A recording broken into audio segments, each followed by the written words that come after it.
Halo kaum intelektual sekalian. Guys, biasanya di negara yang tekanan ekonominya tinggi banget, maka warga di negara tersebut akan cenderung religius, akan cenderung mabuk agama, akan cenderung kesurupan dengan agama. Kenapa? Apa alasannya? Karena dipengaruhi oleh tekanan ekonomi sehingga orang cenderung stres, tidak nyaman, dan biasanya mereka mencari pelarian agama. Nah, itulah yang terjadi yang ada di Aceh ini. Disclaimer, nggak semua seperti itu ya. Ada juga orang yang beragama tapi makin tak damai ya, makin tidak mengurusi orang lain ya, makin sejuk gitu. Tapi berbeda dengan seorang bapak yang baru-baru ini viral di media sosial, di mana ketika ada orang pacaran, dia dengan tega menendang helm orang yang pacaran tersebut. Wow, gila. Luar biasa, gila. Kita harus mengapresiasi sebesar-besarnya. Teman-teman yang nonton video ini, teman-teman yang beragama Kristen, beragama Hindu, dan lain sebagainya, nggak boleh menghujat si bapak ini. Kenapa? Apa alasannya? Karena kita diajari untuk tidak menghujat orang lain. Kita harus mengapresiasi si bapak ini. Karena apa? Karena dengan sadar dia menunjukkan kedunguannya. Jadi kita harus mengapresiasi kedunguan si bapak ini. Nah, yang jadi pertanyaan, kenapa saya mengatakan si bapak ini dungu? Apa alasannya? Apakah karena si bapak ini kesurupan dalam beragama? Apakah karena dia berlebihan dalam beragama? Kenapa Aceh itu, kalau saya perhatikan itu ya, seringkali peraturan itu aneh-aneh gitu. Walaupun peraturannya aneh-aneh, tapi biasanya Aceh ini nggak ada perubahan gitu.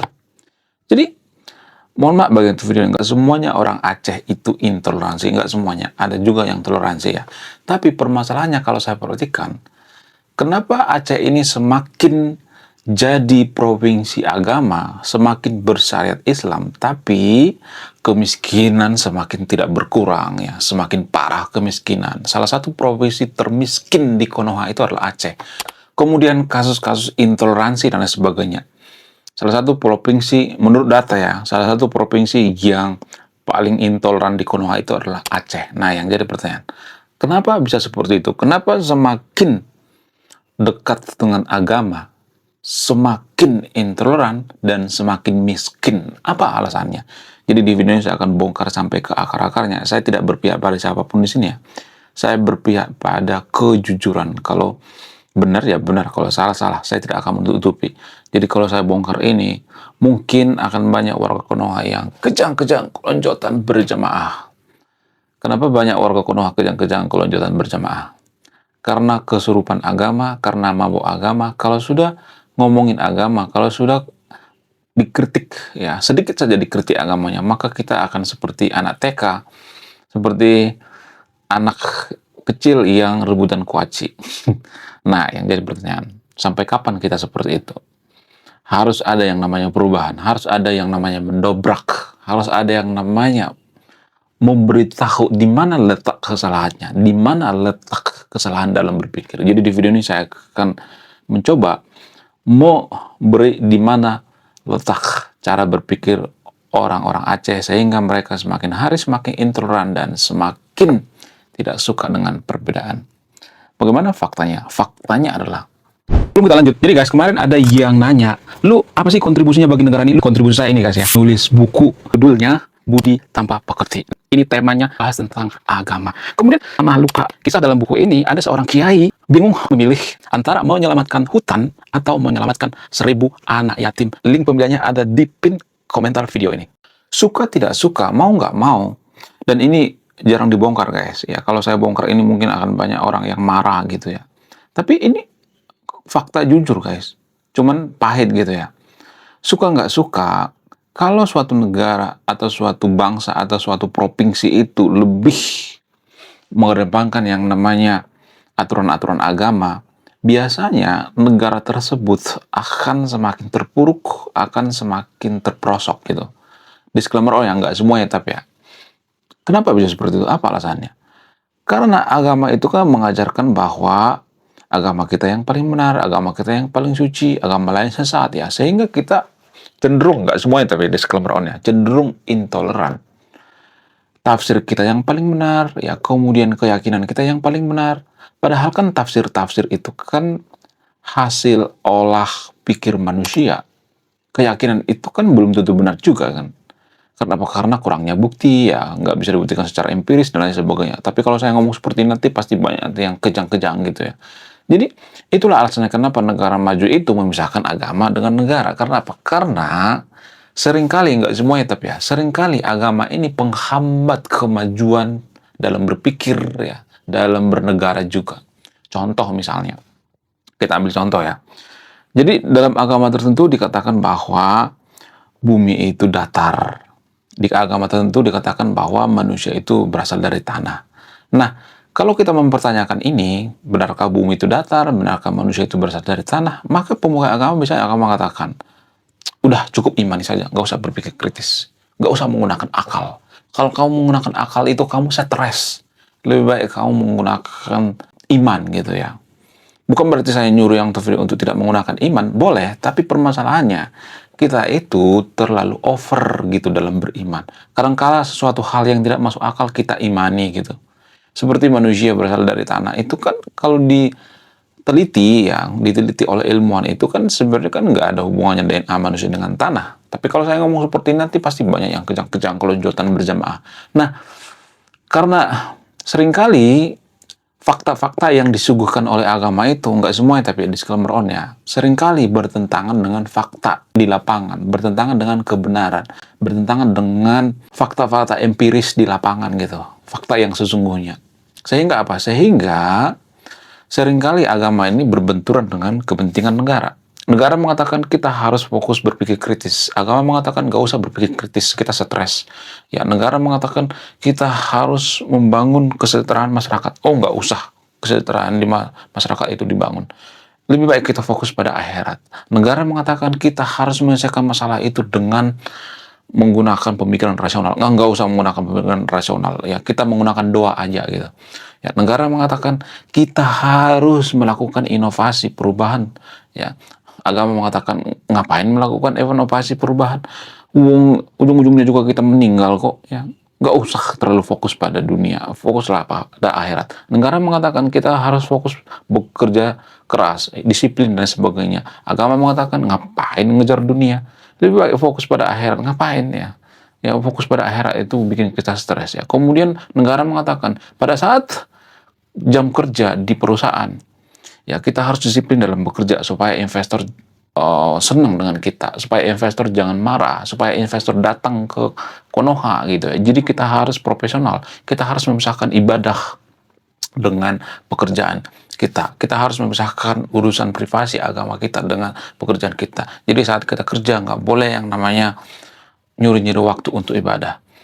Kalau nyuri-nyuri waktu untuk ibadah, maka investor marah. Ketika investor marah, mereka tidak akan mau investasi di Konoha, mereka lebih investasi di Vietnam, di China, dan sebagainya.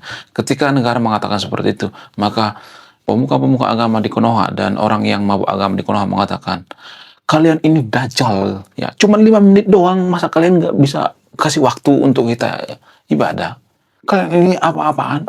Kalian ini laknat, ya, kalian ini togut. Sehingga apa? Sehingga negara biasanya akan tunduk terhadap orang-orang seperti ini. Karena apa? Karena daripada ribut, daripada masalah besar, ya udah kita ikutin aja. Tapi ini tidak disukai oleh investor. Karena apa? Karena ini mencuri waktu. Karena investor tidak menggaji kita melakukan ritual ibadah. Tapi warga Konoha yang mabuk agama mengatakan, oh ini sebenarnya sekularisme terselubung. Oh ini menjauhkan dari agama. Nggak ada sebenarnya menjauhkan dari agama. Tapi mereka mengatakan, oh ini menjauhkan dari agama. Masa cuman sebentar doang ibadah nggak boleh? Padahal investor berpikir ini pencurian waktu. Sedikit saja mencuri waktu itu nggak ditolerir ya. Investor mengatakan kalau lu mau ibadah selesai kerja nggak jadi masalah, lu mau ibadah sampai 200 jam kayak mau 500 jamnya mau sambil kayang kayak ibadah nggak jadi masalah. Itu dari sudut pandang investor. Karena apa? Karena investor itu sangat efisien. Ya, mereka memikirkan yang namanya efisiensi perusahaan. Dan ini juga pernah terjadi di Eropa. Eropa pernah memecat karyawan yang meminta izin untuk ibadah. Tapi kalau misalnya Anda mengatakan, oh sebentar doang, 5 menit, 10 menit doang, guys, itu cuman di mulut doang, di bibir doang. Yang terjadi di lapangan apa? Sampai setengah jam, sampai berjam-jam. Karena sebelum ibadah merokok dulu gitu ya. Ya makan mie dulu gitu ya. Kemudian setelah ibadah ngopi dulu gitu. Ujung-ujungnya apa? Setengah jam atau 1 jam. Itu namanya pemborosan dalam bekerja. Sehingga investor susah masuk ke Konoha. Tapi kita nggak pernah menyadari ini kan. Kenapa? Karena sekali lagi karena kita mabuk agama. Boleh melakukan ritual ibadah. Tapi pada saat istirahat. Perusahaan itu biasanya ngasih istirahat loh. Tapi ketika dikasih istirahat, kita kan bukannya ibadah kan. Tapi malah ngerokok, malah minum ya. Jadi sebenarnya ya kita itu melakukan ritual ibadah itu kalau boleh jujur ya, ini pengalaman saya pribadi ya. Karena kita malas kerja aja sebenarnya. Sehingga kita menggunakan waktu ya ritual ibadah itu topeng kita sebenarnya. Karena kita munafik aja sebenarnya ya. Karena kita nggak jujur aja sebenarnya. Karena kita orang yang licik aja sebenarnya ya. Kalau kita jujur kita tidak menggunakan ibadah pada saat jam kerja kok. Waktu istirahat kan ada. Di perusahaan itu biasanya 1 jam ya, dari jam 12 sampai jam 1. Tapi nggak pernah tuh digunakan untuk ibadah, nggak pernah. Malah merokok, malah ngeruping-ngeruping, scroll-scroll HP gitu. Itu salah satu contoh ya, perbedaan antara agama dengan negara. Sehingga ini mempengaruhi kemajuan suatu bangsa. Ya, gimana nggak terpuruk coba kalau investor kapok masuk gitu. Gimana nggak terpuruk coba kalau misalnya investor itu nggak mau bangun perusahaan di Konoha, yang ada pengangguran ya, lagi-lagi pengangguran, sehingga negara susah maju. Sama halnya dengan yang ada di Aceh ini, ya ketika ada si bapak-bapak menendang helm ya, kemudian diduga karena dia melihat ada orang pacaran gitu. Nah, yang jadi pertanyaan, pacaran itu urusan privasi apa bukan? Yes. Agama itu urusan privasi apa bukan? Yes. Jadi sama-sama urusan privasi, kenapa kita saling bentrok dengan orang lain gitu? Ini kan sebenarnya nggak penting ya. Itu kan privasi mereka. Mau mereka pacaran kayak, mau nggak kayak kan nggak ada urusan kan. Asal ya pacaran itu yang biasa-biasa aja gitu ya. Kecuali berlebihan misalnya, kecuali merugikan orang lain, ya kita harus komplain dong ya. Tapi kan mereka nggak merugikan orang lain, mereka pacaran ya udah pacaran aja gitu. Kecuali si bapak itu keluarganya, kecuali si bapak itu bapaknya, ya boleh aja gitu kan. Ya boleh aja misalnya mengarahkan anaknya ke arah yang lebih baik. Bisa aja si anak itu masih kelas 3 SMP, kita nggak tahu kan ya, orang tuanya melarang pacaran, kita nggak tahu. Tapi kan permasalahannya si bapak itu bukan bapaknya, tapi dia nendang helm sampai helmnya pecah. Nah, yang jadi pertanyaan, kenapa masalah seperti ini diurusin si bapak itu, sementara masalah-masalah seperti misalnya kasus-kasus yang ada di pondok pesantren, ada banyak tuh ya kasus-kasus di pondok pesantren yang viral baru-baru ini. Ada banyak tuh ya kasus-kasus meniduri anak asuhnya. Aduh, kacau banget ya. Ada banyak banget. Harusnya kasus-kasus seperti inilah yang diperiksa oleh si bapak ini. Tapi guys ya, mohon maaf bagian video, bukan berarti saya ini ya suka dengan kejadian-kejadian seperti ini ya. Tapi dengan adanya kasus-kasus seperti di pondok pesantren ini membuka pikiran kita gitu ya, membuka otak kita. Lah, ternyata pemuka agama itu kerjanya seperti itu ya. Oh, ternyata orang yang si paling beragama itu kerjanya seperti itu ya. Oh, ternyata mereka munafik juga ya. Sehingga ini membuka cakrawala berpikir kita. Sehingga kita bisa memisahkan mana hal privasi, mana publik gitu. Jadi, saya yakin anak-anak muda, ya, saya masih punya harapan terhadap anak-anak muda ya. Bukan berarti saya ngajak yang video untuk tidak beragama, bukan seperti itu ya, disclaimer on ya. Tapi saya ngajak yang video ini untuk memikirkan ulang gitu. Apakah layak seseorang melakukan hal seperti ini? Menurut saya pribadi itu nggak layak banget. Ini sangat-sangat dilarang ya, menurut saya pribadi. Menurut kalian gimana? Coba tulis di komentar ya. Saya tidak akan berpihak di videonya. Silahkan simpulkan sendiri. Apakah ini benar atau tidak? Tapi kalau di sudut pandang orang Aceh itu, kalau saya perhatikan, ya ada banyak orang yang berpendapat bahwa itu hal yang benar. Tapi mereka nggak sadar bahwa pacaran itu hal yang privasi. Mau mereka pacaran kayak mau nggak, kan kita nggak mau ngurusnya, asal jangan merugikan orang lain gitu. Ya kan? Kalau misalnya ada orang pacaran, ya terus dimarahi seperti itu.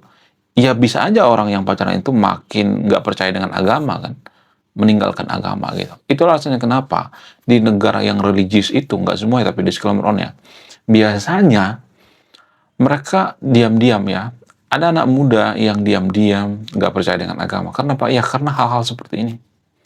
Anak muda sekarang ini kan dekat dengan teknologi, ChatGPT dan sebagainya. Mereka bisa bertanya kok dengan ChatGPT gitu. Ya, tapi si bapak ya yang nendang helm itu kayaknya dia tuh orang yang mabuk agama gitu ya. Nggak punya kerjaan ya. Sehingga apa? Sehingga dia melakukan hal yang tidak baik. Menurut kalian gimana? Coba tulis di kolom komentar ya. Saya tidak akan berpihak di video ini. Oke guys, sekian video ini. Saya tidak akan menyimpulkan. Silahkan simpulkan sendiri. Saya kaum intelektual, salam rasional.